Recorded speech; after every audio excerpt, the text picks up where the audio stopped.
Let's be clear about one thing. This $4.5 billion handout of taxpayers' money will not build 1 inch of new pipeline.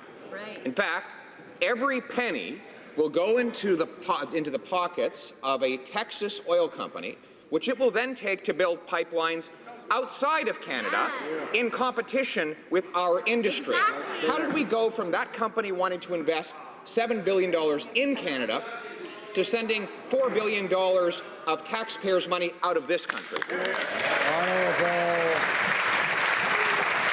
Minister of Finance. Mr. Speaker, we are buying... Mr. Speaker, we are buying the assets of Kinder Morgan, the Trans Mountain pipeline assets that's currently there, and the opportunity to expand that pipeline.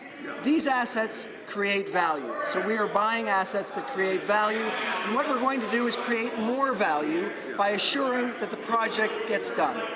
These advantages are going to help our sector, our natural resources sector. They're also going to help our broader economy and create jobs across the country. We know it's the right thing to do. We'll get this project done.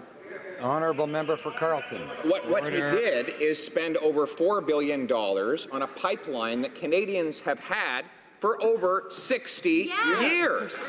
We get absolutely nothing new with this except a lot of financial risk. And $7 billion that was going to be invested by a private sector company has now vanished into thin air. So a very simple question. How much will it cost taxpayers to actually build the expansion, or is this all just a pipe dream?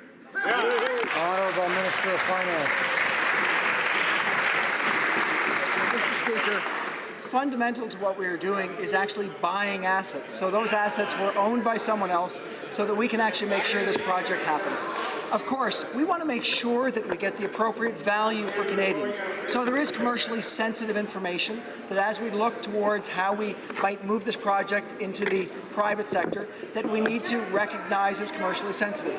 Canadians will have a full understanding and transparency of this project, and what it will do is create advantages for our economy and for jobs across the country.